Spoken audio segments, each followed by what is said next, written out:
विघ्नाची, पूर्वी पूर्वी प्रेम कृपा जयाची, सर्वांगी सुंदर शेंदुराची, कंठी झळके माल मुक्ता फळाची. जय देव जय देव. तेरा ही नाम पुकारूं मैं, साथ तेरा बस चाहूं मैं, तुम आदि अंत महिमा तेरी हम पर बरसाए रखना मेरी बिगड़ी बना. ओम शांति. प्रजापिता ब्रह्मा कुमारी ईश्वरी विश्वविद्यालय की ओर से सभी भाई बहनों को गणेश चतुर्थी की हार्दिक शुभकामनाएं, शुभ बधाइयाँ. जैसा कि हम सभी जानते हैं कि गणेश चतुर्थी का पर्व सभी जगह धूमधाम से मनाया जाता है. तो बंधन पूजा किया जाता है. आज हम सभी गणेश जी के आध्यात्मिक रहस्य को जानेंगे. गणेश जी के जो विभिन्न भिन्न अंग हैं उनका आध्यात्मिक रहस्य.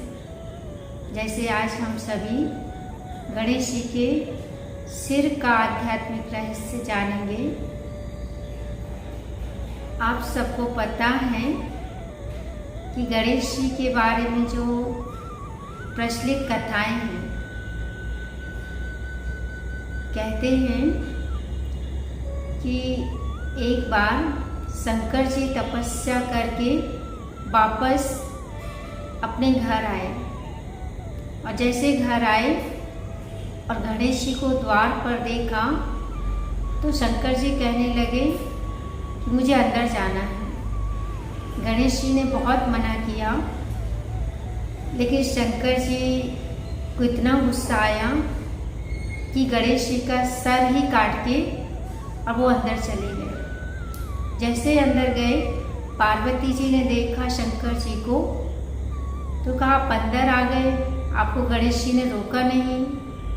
तो कहा गणेश जी ने तो बहुत रोका, लेकिन मैंने उसका सर ही काट दिया और मैं अंदर आ गया.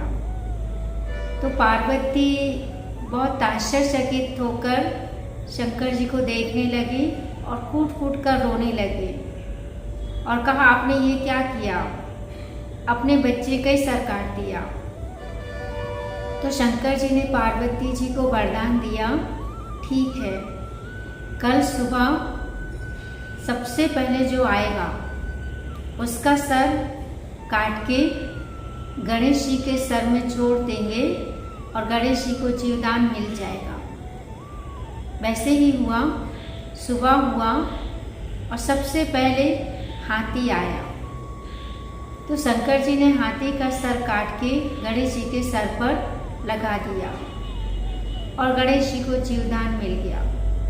पार्वती ने कहा कि अब इसकी पूजा अर्चना कैसे होगी. तो शंकर जी ने कहा ये वरदान है कि सबसे पहले, मेरे से भी पहले गणेश जी की पूजा वंदना होगी. तो इस रीति से गणेश जी का सर काटना, फिर दूसरे दिन एक और हत्या, हाथी का सर काट के लगाना.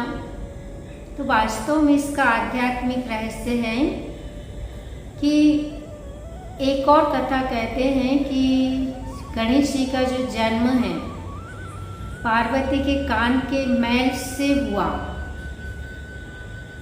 तो कहने का तात्पर्य है कि अभी आज हम सब मनुष्य आत्माओं का जो मस्तक है वो विकारों रहित हो गया है.